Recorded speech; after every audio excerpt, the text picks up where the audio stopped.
आज दिल्ली में शुरू होगी भारत टैक्सी सेवा। बड़ी जानकारी दे दे गृह मंत्री अमित शाह भारत टैक्सी सेवा का उद्घाटन करेंगे। सहकारिता मंत्रालय के सबसे बड़े प्रयास के तहत भारत टैक्सी सेवा शुरू होगी। मल्टीनेशनल कंपनियों की कैब सेवा के मुकाबले विकल्प ज़्यादा मिलेंगे। सर्च प्राइसिंग और दूसरी समस्याओं से भी राहत मिलेगी। देश के कई राज्यों में इस सेवा का पायलट प्रोजेक्ट चल रहा है।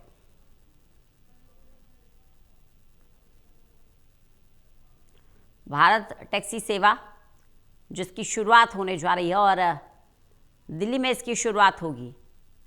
गृह मंत्री अमित शाह भारत टैक्सी सेवा की शुरुआत करने जा रहे हैं।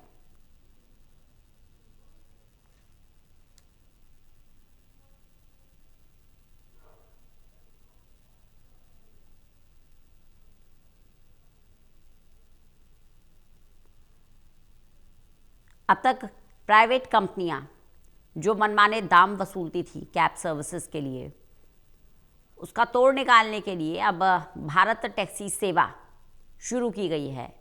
कई राज्यों में इसका पायलट प्रोजेक्ट भी चल रहा है और केंद्रीय गृह मंत्री अमित शाह दिल्ली से इस सेवा की शुरुआत करेंगे।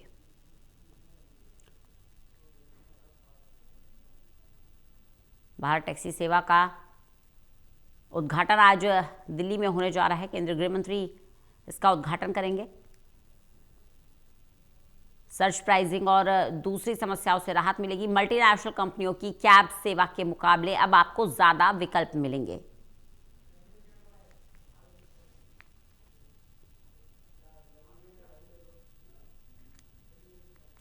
ललित नारायण कांडपाल हमारे साथ, हमारे असिस्टेंट एडिटर जुड़ गए हैं ज़्यादा जानकारी के साथ। ललित, भारत टैक्सी सेवा, सबसे पहले इस पर जानकारी चाहेंगे आपसे कि क्या है ये सेवा और किस तरह से आमजन को सहूलियत मिलने वाली है। देखिए, भारत टैक्सी सेवा जो है, आज तक आप लोग अगर इधर उधर जाने के लिए आ, ओला, उबर, रैपिडो जैसी कंपनियों की गाड़ियों का इस्तेमाल करते थे, तो आपसे जो है भारत टैक्सी भी अवेलेबल है। और ये भारत टैक्सी का ऑलरेडी जो है पायलट प्रोजेक्ट पहले से ही चल रहा है। अब जो है आज इसका औपचारिक उद्घाटन होने जा रहा है और सबसे महत्वपूर्ण बात यह है कि गृह मंत्री अमित शाह इसका उद्घाटन कर रहे हैं। जो भारत टैक्सी की शुरुआत हो रही है वो सहकारिता मंत्रालय के अंतर्गत हो रही है और सहकारिता मंत्रालय के अंतर्गत ही ये पूरी जो टैक्सी है, टैक्सी सेवा है, ये ऑपरेट करेगी। इसमें जितने भी ड्राइवर हैं जो जो अपनी सेवाएं देंगे, वो उनको सारथी कहा जाएगा। ये अलग अलग ऐप में अलग अलग नाम दिया जाता है ड्राइवरों को। तो इस ऐप में जो है सारथी नाम दिया गया है।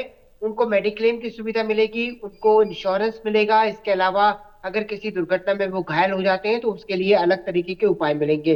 तो कई तरीके की कोशिश की गई है कि स्वदेशी एक उपक्रम लाया जाए जिसके जरिए इन मल्टीनेशनल कंपनियों पर निर्भरता कम की जाए और अच्छी सेवा प्रदान की जाए।